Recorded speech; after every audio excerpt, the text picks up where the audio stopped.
Hello everyone. So this is the last lecture of cardiac cycle and इसमें हमको बस तीन ही चीज़ें कवर करनी है, that is double circulation, regulation and disorders. Okay, तो इसको मैं एनसीईआरटी से ही करूँगी और जो भी चीज़ें होंगी मैं बाद में समझा दूँगी। ठीक है, मैं साइड बाय साइड समझाती हुई चलूँगी। सो कुछ कुछ अपडेट्स भी आए हैं नीट के रिगार्डिंग। बेसिकली एक कमिटी थी जो कि बैठी थी for the changes which have to be done for NEET. तो उसकी रिपोर्ट आ गई है और वो आ गई थी 31st को।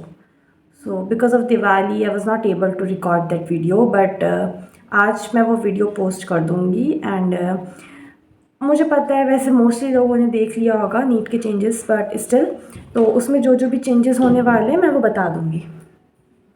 Okay, so double circulation. Okay, so अब हम स्टार्ट करते हैं डबल सर्कुलेशन को। बहुत छोटा सा टॉपिक है या सो double circulation. Blood flows strictly in a fixed route through blood vessels, and the arteries and veins, basically each artery and vein consist of 3 layers. Okay, इसमें हम बेसिकली इनकी स्ट्रक्चर्स को जानेंगे। ठीक है, आर्टरीज कैसे होती है, वेन कैसे होती है। तो देखो, आर्टरी, वेन और कैपिलरी, ये 3 वेसल्स हैं जिसमें ब्लड हमारा मोस्टली फ्लो करता है। ठीक है, इसमें अलग अलग लेयर्स हैं। सबसे पहले हमको एक बेसिक चीज़ ये जाननी है कि देखो, हमारा जहाँ पर गैसियस एक्सचेंज हो रहा है दैट इज़ द कैपिलरीज, वो हमारी सबसे पतली होती है। क्यों? क्योंकि हमको मोस्ट एफिशिएंट वे में गैसियस एक्सचेंज कराना है। अगर वहाँ पर हमारी जो लेयर होगी जहाँ से गैसियस एक्सचेंज हो रहा है, वो सरफेस अगर हमारी थिक होगी तो गैसियस एक्सचेंज हमारा एफिशिएंटली नहीं हो पाएगा, तो वो सबसे पतली होती है।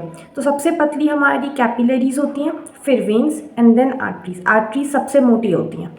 Okay, so basically each artery and vein consist of 3 layer. Arteries और वेन्स में 3 लेयर्स होती हैं। ठीक है, अभी कैपिलरी की बात नहीं कर रहे हैं यहाँ पर, सबसे पहले आर्टरी और when.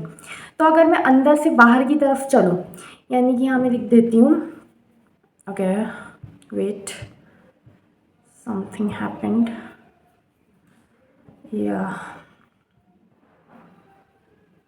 Okay, so we were here right या ओके। सो अगर मैं आर्टरीज और वेन्स का लिखूँ तो इनसाइड से आउटसाइड चलते हैं। ठीक है, तो सबसे पहले हमारे पास क्या आ रहा है, ट्यूनिका इंटीमा। देखो, नाम में ही इंटीमा है, नाम में ही इंटीमा है, तो इससे हमें समझ आ रहा है कि अंदर वाली लेयर, सबसे inner most layer tunica intima होती है। और वो किससे बनी होती है? स्क्वामस सेल्स, यानी कि फ्लैट सेल्स, ऐसे ऐसे। ठीक है, फ्लैट सेल से बनी होती हैं और उसका फ्लैट सा एक सेंट्रली लोकेटेड न्यूक्लियस होता है। अच्छा, ब्लड वेसल्स में जो स्क्वामस लेयर होती है सबसे अंदर वाली, उसको हम बोलते हैं एंडोथीलियम। क्या बोलते हैं? एंडोथीलियम। तो इसमें सबसे पहली लेयर जो ट्यूनिका इंटीमा है that is the endothelium. Okay, then we have this tunica media. Tunica media जो होती है वो अपनी मिडिल लेयर होती है। कौन सी होती है? Middle layer. तो यहाँ पर अच्छा, और ये मस्क्यूलर लेयर होती है, सबसे मोटी होती है, तो हम इसको रेड से लिखेंगे, tunica media. And then we have our tunica externa. See, when we are talking about arteries, we have thickest tunica media. Arteries में सबसे मोटी ट्यूनिका मीडिया होती है। क्यों होती है? देखो, मैं इसका रीज़न बताती हूँ। जो हार्ट ब्लड पंप करता है, वो ब्लड जो जाता है वो आर्टरीज में जाता है। अरे, मैंने इससे जस्ट पहले वाले लेक्चर में बताया था, हार्ट से ब्लड पंप होकर आर्टरीज में जाता है, तो वो प्रेशर के साथ आ रहा है ऑब्वियसली। अब बॉडी के बाकी किसी भी ऑर्गन में कोई भी ऐसा पंप सिस्टम नहीं है जो ब्लड को पंप करके वेन्स में भेज दे। ठीक है, तो वेन्स में प्रेशर उतना नहीं है जितना आर्टरीज में है, क्योंकि आर्टरीज में जो प्रेशर है वो हार्ट की वजह से है। ठीक है, तो इसलिए आर्टरीज की वॉल्स को मोटा होना पड़ेगा जिससे वो उस प्रेशर को बियर कर पाए। राइट, तो क्या लिखा है देखो, ट्यूनिका इंटीमा तो सबसे अंदर वाली लेयर है जो कि फ्लैट सेल्स की बनी है और बहुत पतली सी है, स्क्वामस सेल्स की बनी है, इसलिए उसे क्या बोलते हैं? Tunica intima. ठीक है, तो inner lining of squamous endothelium जिसे हम बोलते हैं ट्यूनिका इंटीमा।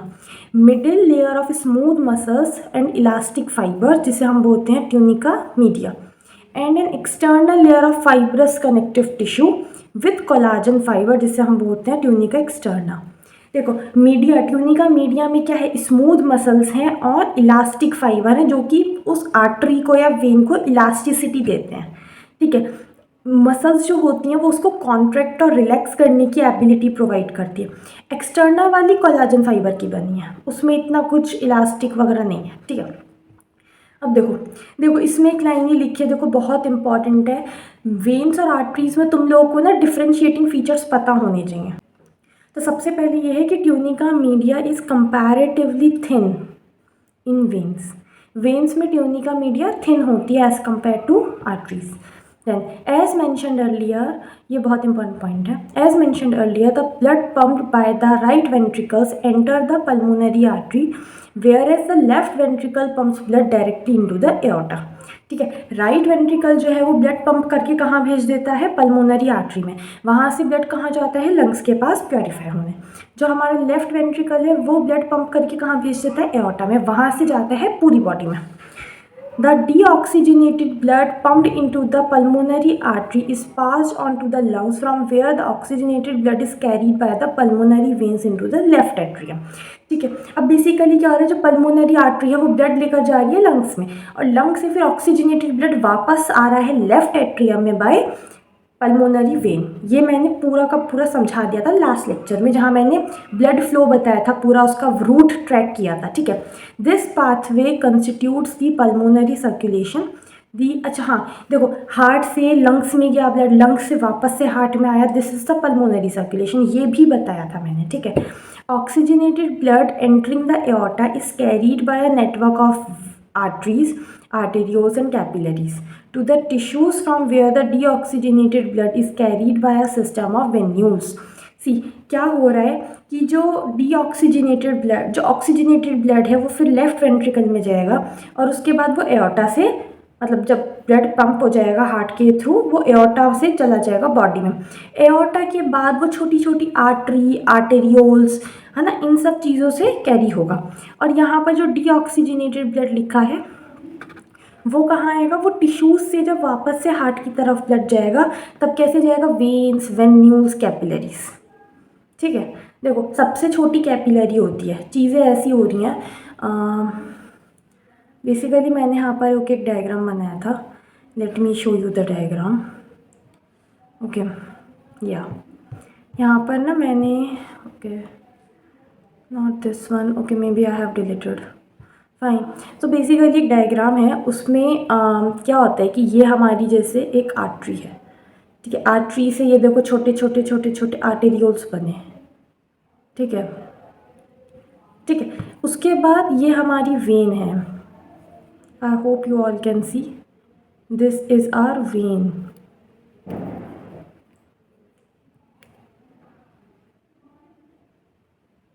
ठीक है, और ये हमारी वेन्यूल्स है छोटे छोटे। अब इन दोनों को जोड़ती हुई एक बहुत ऐसे पतली पतली पतली पतली ना ऐसे कैपिलरीज का नेटवर्क होता है बीच में। ठीक है, इसलिए मैं इसको थोड़ा अलग कलर से बना रही हूँ जिससे तुम लोग को समझ आए। समझ लो, मतलब इसको इस तरीके से समझ लो कि दिस इज आर्टरी। ठीक है, these are arterioles, these are venules and this is vein। और जो ये येलो कलर का स्ट्रक्चर है, these are capillaries। उसको थोड़ा ऊपर कर देती हूँ जो तुम लोग को दिखे। ठीक है, ये ऐसे देख लो। ठीक है, तो बेसिकली क्या हो रहा है कि पहले ब्लड जो है वो एओर्टा से गया ऑक्सीजनेटेड ब्लड बॉडी में जाने के लिए, एओर्टा ने छोटी छोटी आर्टरीज, फिर उससे आर्टेरियोल्स, फिर कैपिलरीज के थ्रू वो टिश्यूज़ में चला गया, और अब फिर वापस से क्या हुआ, टिश्यूज से venues, when, vena cava. Vena cava क्या करेगी, हार्ट में पोर कर देगी deoxygenated blood. Done, this is the systemic circulation. इसे क्या कहते हैं, देखो वेना केवा के थ्रू एम्प्टी हो जाता है राइट एट्रियम में, इसे हम कहते हैं systemic circulation. So basically in our body we have two types of circulation, that is the systemic circulation and the pulmonary circulation. और इस बारे में मैंने तुम्हें लास्ट लेक्चर में बताया था कि देखो जैसे फिश होती है, फिश का हार्ट डबल सर्कुलेशन नहीं करता। फिश के हार्ट में क्या होता है, बॉडी से डीऑक्सीजनेटेड ब्लड आया हार्ट में, हार्ट ने उस ब्लड को पंप करके भेजिए गिल्स के पास, गिल्स ने उस डीऑक्सीजनेटेड ब्लड को ऑक्सीजनेटेड बना दिया और फिर वहीं से डायरेक्टली बॉडी में चला गया। तो ये ना साइकिल पूरी नहीं बनी, ठीक है। ये होता है the systemic circulation provides nutrients oxygen and other essential substances to the tissues and take CO2 and harmful substances away for elimination। Basically blood और क्या करता है, ब्लड न्यूट्रिएंट्स वगैरह ये सब चीज़ें लेकर आता है ऑक्सीजन के साथ। देखो ऑक्सीजन तो वो ला ही रहा है टिश्यूज़ के लिए, साथ में वो न्यूट्रिएंट्स वगैरह ये सब चीज़ें भी लेकर आ रहा है। और हाँ, टिश्यूज़ के अंदर से हार्मफुल चीज़ें और CO2 वापस से लेकर जाता है एलिमिनेशन के लिए। देखो लंग्स के पास जाएगा डीऑक्सीजनेटेड ब्लड, तो वहाँ पर तो CO2 का एलिमिनेशन हो जाएगा। उसके साथ साथ वो बहुत सारे ऑर्गन्स के थ्रू होता हुआ जाता है ना। तो वहाँ से क्या होता है, जैसे कि कोई टिश्यू है, जैसे कि लिवर है, लिवर में यूरिया बनता है, लिवर ने अपना यूरिया कहाँ डाल दिया, ब्लड में। अब वो ब्लड के थ्रू कहाँ चला जाएगा, किडनी के पास, किसके लिए, फिल्ट्रेशन के लिए, और हमारी बॉडी से एक्सक्रीट आउट हो जाएगा। इसके बारे में तुम पढ़ोगे किसमें, एक्सक्रीटरी सिस्टम में, तो वेट करो। Okay, next, the systemic circulation provides nutrients, oxygen and other essential substances to the tissues and takes CO2 and other harmful substances away for elimination. A unique vascular connection exists between the digestive tract and liver called the hepatic portal system. Okay, basically क्या कह रहे हैं, हमारा जो digestive tract है और जो liver है उसके बीच में एक अलग टाइप का सर्कुलेशन है। देखो मैं समझाती हूँ। हमारी बॉडी में क्या हो रहा है कि ऑर्गन्स अपनी अपनी चीज़ें ब्लड में डालते हैं और फिर ब्लड अलग अलग जगह पर पहुँच जाता है, राइट। लेकिन यहाँ पर क्या हो रहा है कि और ब्लड क्या करता है, वो सीधा जैसे कि हार्ट ने ऑर्गन्स के पास भेजा, ऑर्गन से वापस हार्ट में। लेकिन हमारा जो लिवर है और जो हमारी डाइजेस्टिव सिस्टम है, स्पेशली स्मॉल इंटेस्टाइन, उन दोनों के बीच में एक हेपैटिक पोर्टल सिस्टम चल रहा है। इसका क्या मतलब है, देखो इसका ये मतलब है कि जो हमारी स्मॉल इंटेस्टाइन है वहाँ से हमारा फैट रीअब्जॉर्ब होता है थ्रू लैक्टियल्स। वो लैक्टियल्स यानी कि लिम्फ वेसल्स उस फैट को डाल देती हैं ब्लड में, और अब वो ब्लड वाला जो ब्लड है जिसमें फैट है, अब वो हार्ट के पास नहीं जा रहा, अब वो पहले जाएगा कहाँ पर, लिवर के पास, और लिवर के पास जाकर फैट देकर आएगा, उसके बाद वो जाकर हार्ट के पास जाएगा, ठीक है। बेसिकली एक वेन्स होती हैं, जो वेन क्या करती है, लिवर को स्मॉल इंटेस्टाइन से कनेक्ट करती है।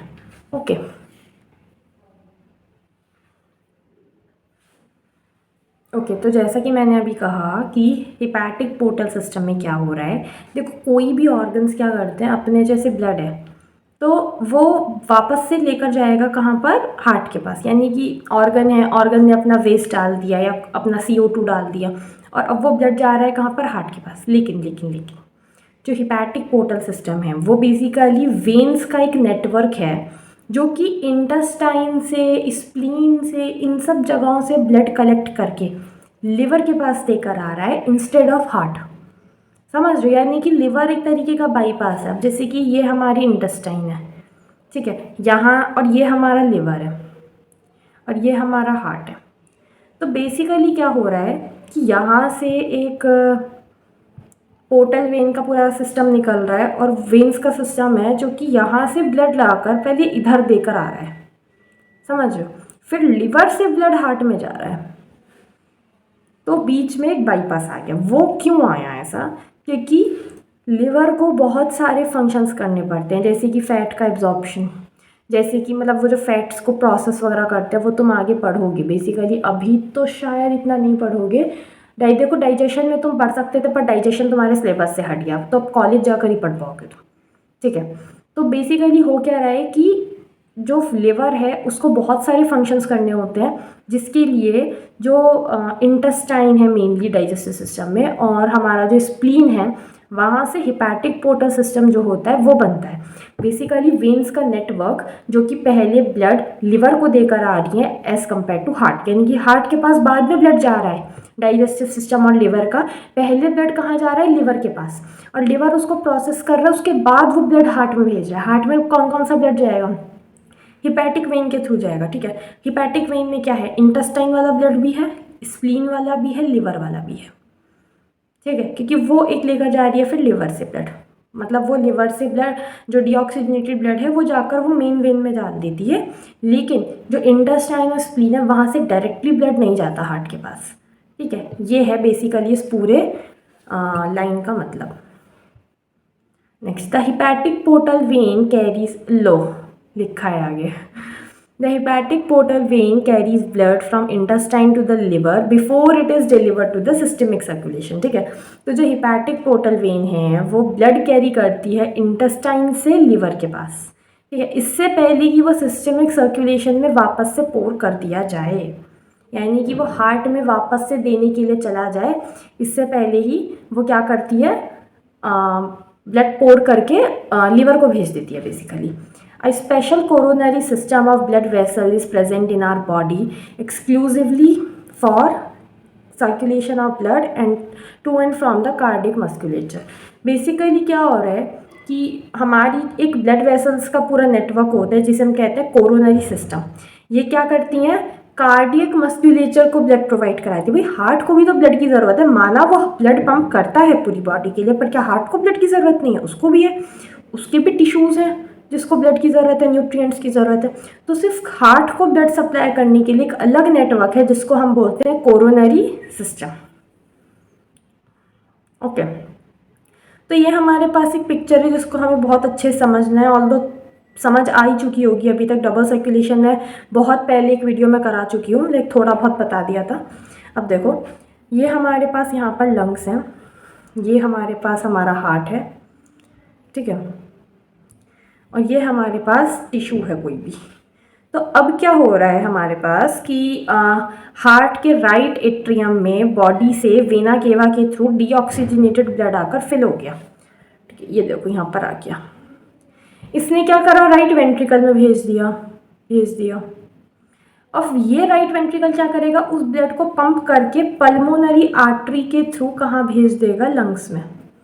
ठीक है, अब लंग्स क्या करेगा, उस डीऑक्सीजनेटेड ब्लड को ऑक्सीजनेटेड कर देगा और पल्मोनरी वेन के थ्रू वापस से भेज देगा लेफ्ट एट्रियम में। तो इस पूरे सर्कुलेशन को हमने बोल दिया पल्मोनरी सर्कुलेशन। ठीक है, जब ब्लड जो है वो हार्ट से लंग्स के पास गया फ्रेश होने।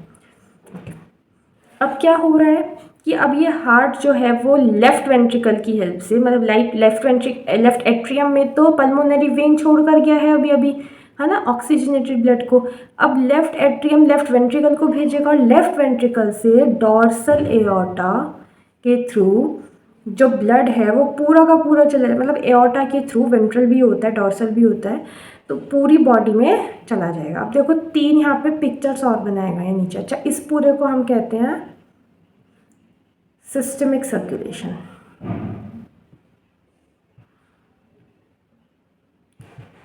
ठीक है, इसको मैं हटा देती हूँ इन दोनों का, जिससे कि तुम्हें पिक्चर समझने में कुछ परेशानी ना हो। ठीक है, अब देखो यहाँ पर हमने 3 पिक्चर्स हम देख रहे हैं जो कि अलग अलग टाइप के वेसल्स की है। सबसे पहले हम कैपिलरी पे चलते हैं। कैपिलरी में कुछ नहीं होता, सिर्फ एंडोथीलियम होती है। जो ट्यूनिका इंटीमा हमने पढ़ी थी ना, एंडोथीलियम जिसे बोलते हैं, कैपिलरी में सिर्फ वही होती है। कैपिलरी में ना ही ट्यूनिका मीडिया होती, ना ही ट्यूनिका एक्सटर्ना होती। क्यों? क्योंकि वो सबसे छोटी, सबसे पतली ब्लड वेसल पॉसिबल है। ठीक है, सबसे छोटी blood vessels possible are capillaries.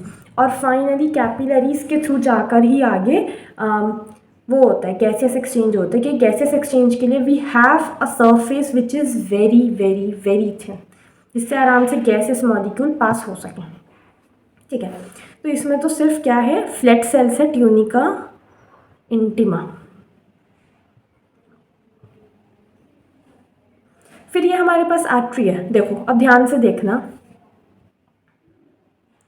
देखो आर्टरी में तुम्हें ये दिख रहा होगा कि सबसे पहले तो हमारा ल्यूमन है। देखो ल्यूमन होता है खाली स्पेस, फ्री स्पेस, जिसमें ब्लड होता है एक्चुअल में। ठीक है, अगर अब जैसे मैं एक ये पाइप बना रही हूँ, तो ये जो हमारा पूरा ये बीच का होल है that is a free space, और ये पूरी उसकी कवरिंग है। ठीक है, ये है। ओके, देन वी हैव बहुत पतला, तुम्हें यहाँ पे पता नहीं दिख रहा है या नहीं, लेकिन चलो मैं जूम आउट कर रही हूँ। ये जो ये ब्लैक कलर का लाइन है, इसको मैं थोड़ा पतला कर देती हूँ। कैसे होगा ये? ओके, देखो ये जो हमारी ब्लैक कलर की लाइन है, दिस इज ट्यूनिका इंटीमा। ठीक है, फिर ये जो हमारा ग्रीन कलर का पूरा एरिया है, दैट इज यहाँ से लेकर के यहाँ तक, ये है हमारा पूरा ट्यूनिका मीडिया, ये एन है।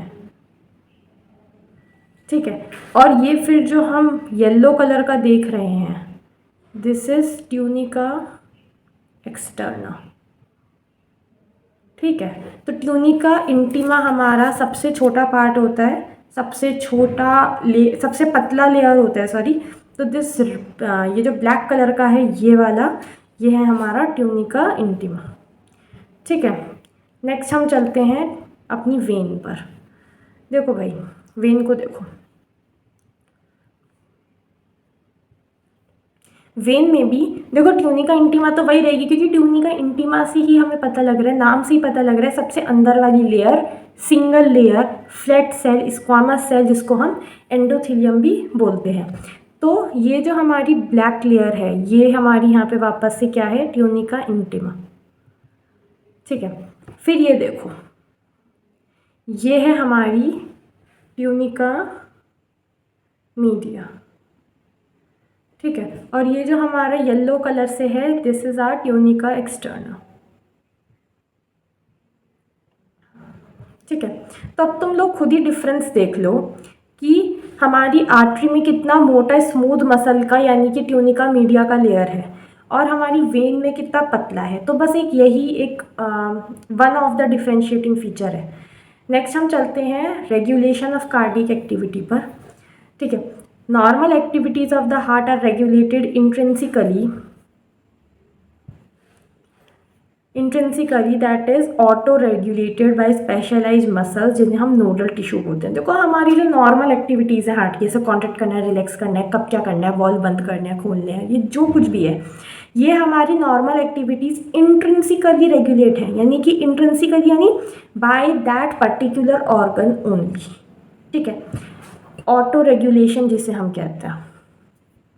ओके, तो बाय स्पेशलाइज मसल्स, जिन्हें हम कहते हैं नोडल टिश्यू। नोडल टिश्यू में क्या क्या आता है हमारा, SA node, AV bundle, bundle of His, Purkinje fibre. Mainly SA node और एवी नोड से रेगुलेटेड रहता है। Hence the heart is myogenic, इसलिए हमारा ह्यूमन हार्ट मायोजेनिक होता है। मायोजेनिक हार्ट वो होता है जो खुद ही अपनी इम्पल्स बना सकता है। न्यूरोजेनिक हार्ट्स भी होते हैं, पता है एनिमल्स में होते हैं कुछ कुछ न्यूरोजेनिक हार्ट्स होते हैं, जो कि नर्व्स के थ्रू रेगुलेटेड होते हैं, जिनका इम्पल्स कंडक्शन नर्व के थ्रू होता है। बेसिकली नर्व्स ही इम्पल्स देते हैं कि अब कॉन्ट्रैक्ट करना है, अब रिलैक्स करना है। हमारा ह्यूमन हार्ट जो होता है वो मायोजेनिक है, खुद से काम कर लेता है। A specialized neural center in the medulla oblongata can moderate the cardiac function through autonomic nervous system, but there is nervous control also. Basically क्या हो रहा है, हमारा जो मेड्यूला ऑब्लोंगेटा है, इसमें कार्डियक फंक्शन को रेगुलेट करने के लिए एक स्पेशलाइज न्यूरल सेंटर होता है। ठीक है, वो एएनएस यानी ऑटोनॉमिक नर्वस सिस्टम के थ्रू हार्ट की एक्टिविटीज़ को रेगुलेट कर सकता है। ठीक है, अब फॉर एग्जांपल देखो, एसए नोड तो हमारी हमेशा 72 यानी कि 70 to 75 बीट्स पर मिनट की अकॉर्डिंग इम्पल्स बनाती है। लेकिन ऐसा क्यों होता है कि जब हम टेंशन में होते हैं, घबरा रहे होते हैं, तब हमारा हार्ट बीट फास्ट हो जाती है। कभी तुमने ऐसा फील करा है कि ऐसा तुम्हारे एग्जाम्स चल रहे हो और तुम्हारी हार्ट बीट एकदम से बहुत फास्ट हो गई, या मैम ने एकदम सडन टेस्ट ले लिया, या पीछे डॉग पड़ गया तुम्हारे, वो तुमको चेस कर रहा है, तुम भाग रहे हो, या कोई भी ऐसी सिचुएशन की तुम्हें डर लग रहा है बेसिकली, तो उस टाइम पर हमारी हार्ट बीट फास्ट हो जाती है। क्यों हो जाती है, हमारी एसए नोड तो वैसे ही काम कर रही है, वो फास्ट होती है बाय एएनएस। एएनएस में देखो दो चीज़ें आती हैं, मैं बता देती हूँ तुमको, यहाँ बता देती हूँ। हमारा जो एएनएस होता है उसमें हमारी दो चीज़ें हैं, एक है हमारी सिंपैथेटिक, एक है हमारी पैरासिम्पैथेटिक।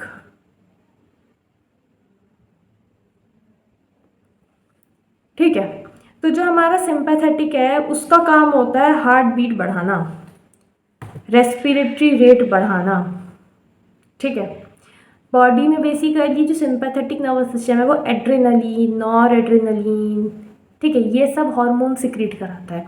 और इन सब हार्मोन्स के इफ़ेक्ट से हमारा बेसिकली फ्लाइट, फाइट और फ्राइट वाली सिचुएशन में ये हार्मोन रिलीज होता है, ठीक है। तो उस हार्मोन के इन्फ्लुएंस में हमारा हार्ट रेट, ब्रीदिंग रेट ये सब बढ़ जाता है, ठीक है। हमारा क्या स्लो हो जाता है, डाइजेस्टिव रेट, है ना, हमारा सलाइवा प्रोडक्शन ये सब डिक्रीज हो जाता है। भाई तुम बताओ, तुम्हारे पीछे कुत्ता पड़ गया तो तुम ये थोड़ी ना करोगे बैठ के मैं खाना पचाऊंगा, डाइजेशन करूंगा, नहीं, भागोगे ना। तो उस भागने के लिए तुम्हें क्या चाहिए, एनर्जी चाहिए। एनर्जी कैसे मिलेगी, जब फूड को ज़्यादा ऑक्सीडाइज करोगे तो उसके लिए ज़्यादा ऑक्सीजन चाहिएगी, फिर उस ऑक्सीजन को हर बॉडी पार्ट में पहुँचाने के लिए ब्लड सर्कुलेशन फास्ट होना चाहिए, उस न्यूट्रिएंट्स को बॉडी पार्ट्स तक पहुँचाने के लिए ब्लड सर्कुलेशन फास्ट होना चाहिए, राइट। तो इस टाइप से a specialized neural center in the medulla oblongata can moderate the cardiac function through autonomic nervous system. Okay. Neural signals through the sympathetic nerves part of ANS can increase the rate of heartbeat and the strength of ventricular contraction. देखो मैंने समझा दिया है, heart beat का rate increase कर देते हैं और वेंट्रिकुलर कॉन्ट्रैक्शन की स्ट्रेंथ इंक्रीज कर देते हैं, यानी कि ज़्यादा स्ट्रेंथ के साथ वेंट्रिकल कॉन्ट्रैक्ट करेगा, ठीक है। Then and there by the cardiac output on the, अब कार्डियक आउटपुट भी बढ़ जाएगा, क्योंकि कार्डियक आउटपुट क्या होता है, मैंने पढ़ाया था, stroke volume multiply by heart rate. तो हार्ट रेट बढ़ा दिया, स्ट्रोक वॉल्यूम भी बढ़ा दिया, वेंट्रिकुलर कॉन्ट्रैक्शन का स्ट्रेंथ बढ़ाकर।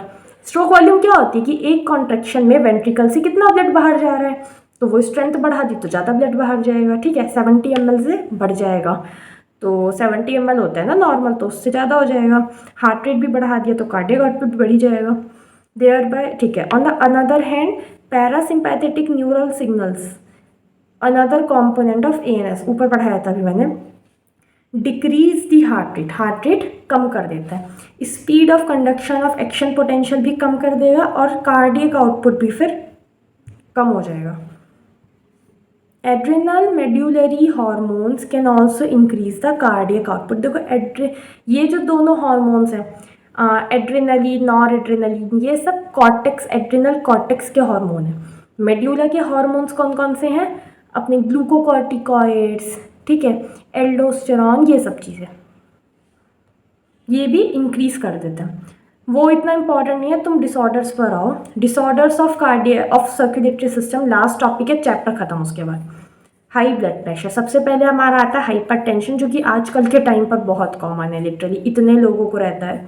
हाइपरटेंशन का देखो मतलब क्या है, हमारा जो नॉर्मल हार्ट रेट होता है, हाँ सॉरी, ब्लड प्रेशर जो हमारा नॉर्मल होता है वो होता है 120/80, जिसमें से हमारा जो 120 है this is the systolic blood pressure, और जो हमारा 80 है this is the diastolic blood pressure. इसका ये मतलब है कि एक कार्डियक साइकिल के टाइम पर, वन कार्डियक साइकिल में जो मैक्सिमम प्रेशर ब्लड वेसल्स के अंदर रह सकता है उसे हम कहते हैं सिस्टोलिक ब्लड प्रेशर, और जो मिनिमम प्रेशर रह सकता है that is the diastolic blood pressure.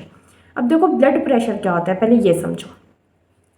Heart ने ब्लड पंप किया तो ये जो हमारी ब्लड वेसल्स हैं उसके वॉल पर जो लेटरल प्रेशर लगा, ये वाला जो प्रेशर लग रहा है this is the blood pressure.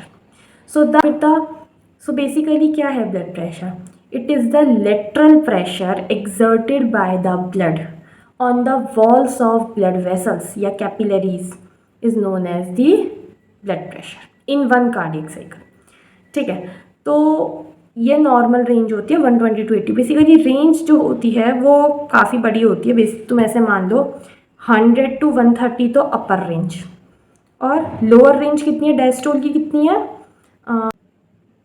70 to 100 ले लो, ठीक है, या चलो 90 कर लो इसको, ठीक है। तो अराउंड इतना हमारा नॉर्मल रेंज है, इसके अंदर तो अगर तुम हो तो नॉर्मल है, हाइपरटेंशन नहीं है। लेकिन अगर इसका जो रीडिंग है वो 140/90 आ जाए, यानी कि 140 चली जाए सिस्टोलिक और 90 चली जाए डायस्टोलिक, तो हम बोल सकते हैं कि भाई इस इंसान को हाइपरटेंशन है, हाई ब्लड प्रेशर है। देखो हाई ब्लड प्रेशर के नुकसान हैं। कैसे नुकसान है? तुम सोचो, ब्लड इतना ज़्यादा फिर प्रेशर लगा रहा है किसके ऊपर? ऑर्गन्स के ऊपर। पता है ब्रेन ऐसे इतना प्रेशर नहीं झेल पाएगा। ब्रेन अगर इतना ज़्यादा ब्लड प्रेशर हो जाता है तो ब्रेन, बाकी के वाइटल ऑर्गन्स बहुत प्रॉब्लम हो जाती है। ठीक है, तो लीड्स टू हार्ट डिजीजेज, एक तो हार्ट डिजीज़ भी हो जाएगी, also affect the vital organ जैसे कि ब्रेन, किडनी, ये सब नहीं काम कर पाएंगे ढंग से। Next we have coronary artery disease. Okay, so CAD, coronary artery disease often referred to as atherosclerosis. क्या?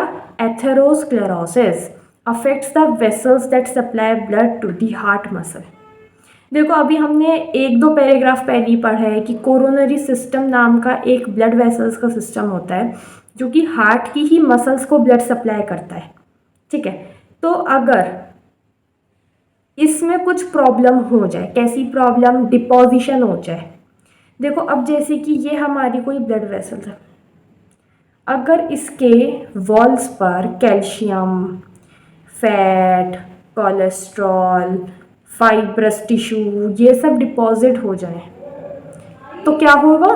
इससे क्या होगा? उसका जो ल्यूमेन है वो छोटा हो जाएगा, जिसकी वजह से एफिशिएंटली ब्लड नहीं जा पाएगा।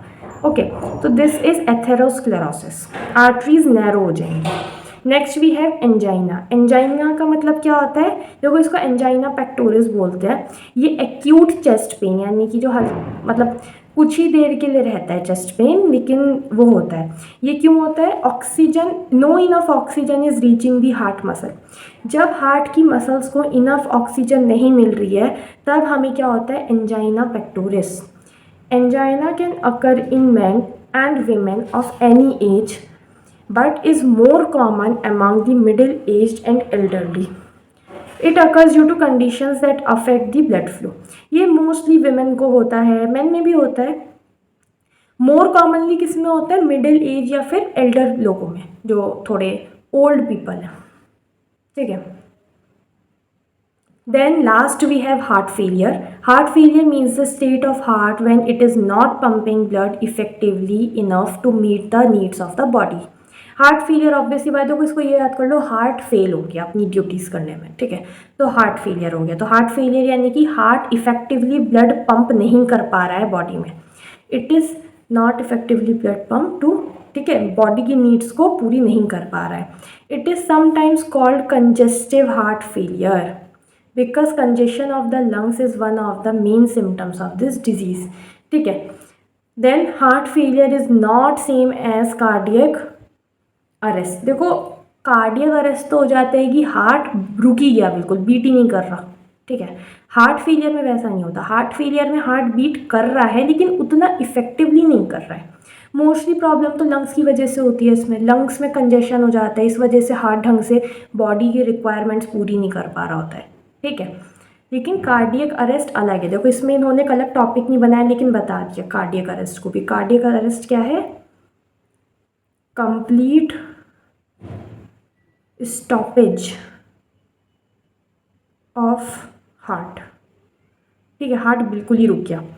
हार्ट अटैक एक और चीज़ बता दी इन्होंने, when the heart muscle is suddenly damaged by an inadequate blood supply. Heart की मसल्स अचानक से ख़राब हो गई है बिकॉज ब्लड सप्लाई एडिक्वेट यानी कि सही तरीके से नहीं था। तो देखो हार्ट फेलियर जहाँ पर हार्ट ढंग से बॉडी की रिक्वायरमेंट्स नहीं पूरी कर पा रहा है, mostly because of the lungs. Cardiac arrest, heart बिल्कुल ही रुक गया। और हार्ट अटैक जिसमें हार्ट जो है उसकी मसल कोई ख़राब हो गई है because of inappropriate blood supply. ठीक है, तो यहाँ पर ये चैप्टर ख़त्म होता है। इसको दोबारा रीड करना NCERT से। कोई भी प्रॉब्लम हो कमेंट सेक्शन इज़ ओपन। ठीक है, तो इतना ही है बस, और ऑल द बेस्ट, बाय।